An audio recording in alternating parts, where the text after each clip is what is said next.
Saludos mis queridos hermanos. Hoy vamos a hablar de un tema algo controversial de nuestra fe católica, y es la comunión de los santos. La comunión de los santos es una doctrina que nuestros hermanos separados no creen de forma plena, y por eso tiende a ser un tema de controversia y un tema de debate con ellos acerca de la comunión de los santos. Comenzamos analizando lo que dice el Catecismo de la Iglesia Católica en su artículo 960. Habla que la Iglesia es comunión de los santos. Define que la Iglesia toda, la Iglesia en comunión, organizada, en adoración, en lectura de la palabra, en adoración, en comunión con los santos, con los creyentes. Los santos corresponden a que han vivido a lo largo de los siglos y que tienen fe en el Señor, y también los hermanos mayores, es decir, los santos que son creyentes, que han vivido y que han tenido una conducta excepcional y que están en la gloria con nuestro Señor. Muy bien, dice el artículo 960 del Catecismo que esta expresión designa primeramente las cosas santas, ¿okay? Y ante todo la Eucaristía, que significa y al mismo tiempo realiza la unidad de los creyentes, que forman un solo cuerpo en Cristo.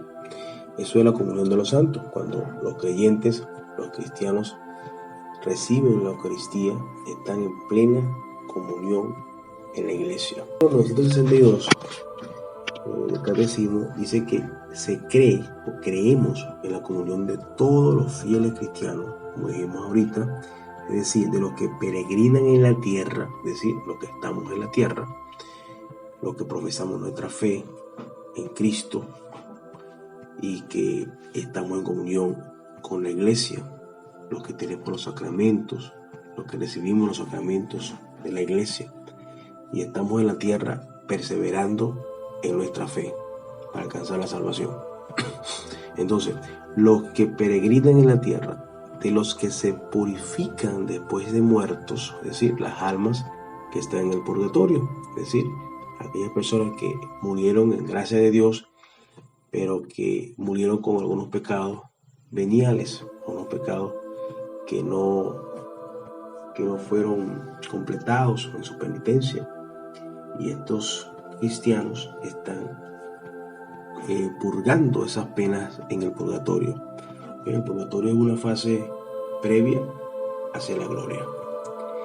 Y tenemos también los que gozan de bienaventuranza celeste, es decir, la comunión de los santos comprende tanto los cristianos que están en la tierra o que estamos en la tierra, los cristianos que están en el purgatorio y los que ya están en el cielo.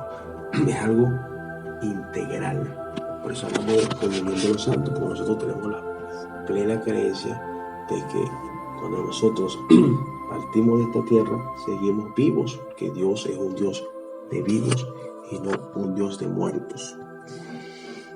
Y creemos que todos se unen en una sola iglesia, ¿okay? La iglesia peregrina, la iglesia purgante y la iglesia gloriosa.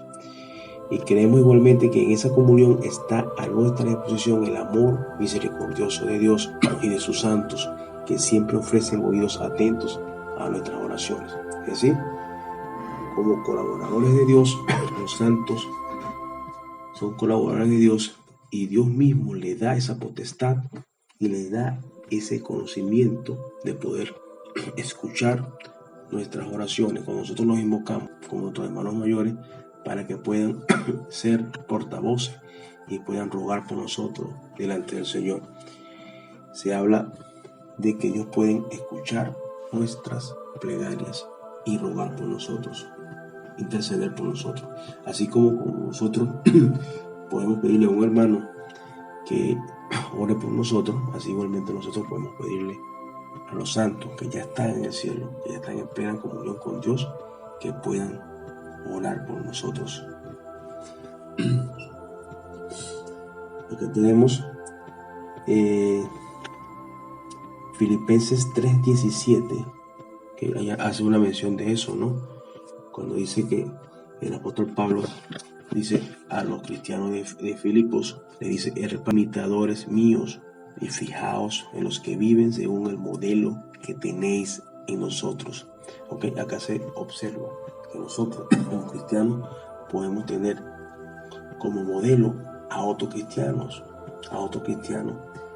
que haya vivido y que haya mostrado fidelidad a la palabra del Señor, fidelidad a la doctrina de Cristo, y que haya vivido sin tacha en el mundo y haya muerto fiel, y más si murió mártir. ¿Okay? Ya desde los primeros siglos los cristianos han venerado a nuestros hermanos mayores, han venerado a los apóstoles, han venerado a los mártires que sufrieron durante las primeras persecuciones de la iglesia en Roma. Entonces el apóstol Pablo aquí le dice que sean imitadores míos, imitan mis acciones y cómo persevero en la fe.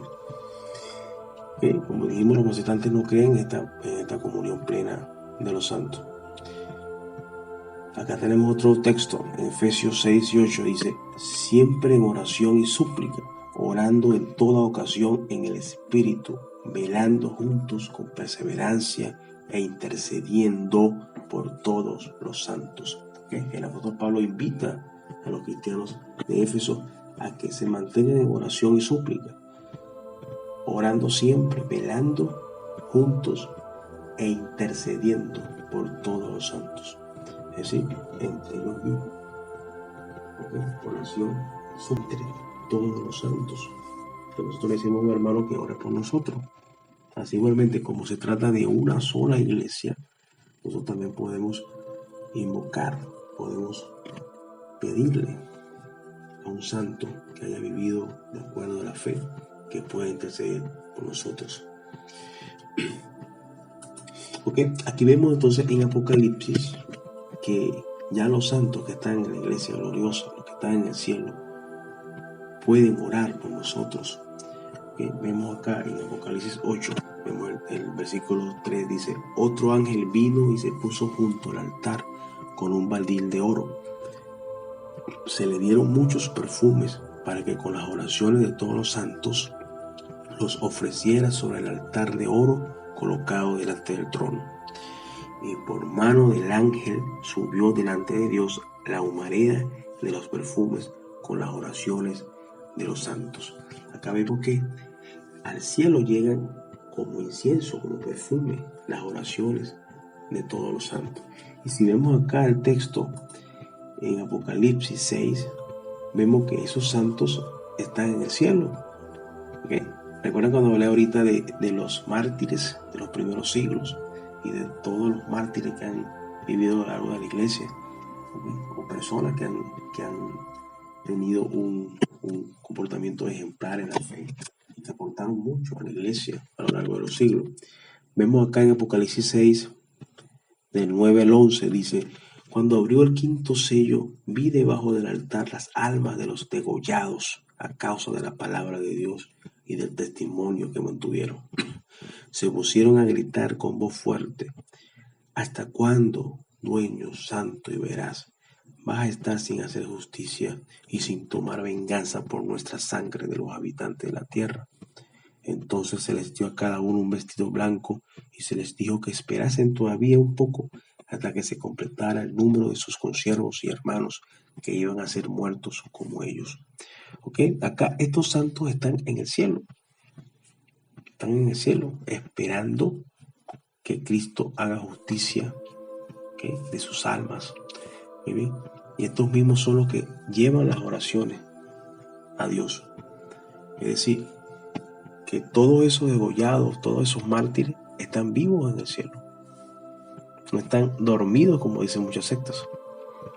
Entonces, esta es la creencia, la fe que ha sido transmitida desde los primeros siglos hasta nosotros, de la comunión de los santos, que somos una iglesia total, y que no importa que unos estén en la tierra, otros estén en el cielo, otros estén cumpliendo la purga de sus pecados. ¿Ok? Tenemos una sola iglesia y Dios no es un Dios de muertos, sino que es un Dios de vivos. Y de esto se trata entonces la doctrina de la comunión de los santos. En el próximo video vamos a presentar algunos santos, algunos hermanos de la fe, dándole sus aportes, cómo vivieron, en qué época vivieron y qué aportes hicieron a la iglesia y a la predicación del evangelio y a mantener la sana doctrina en la iglesia.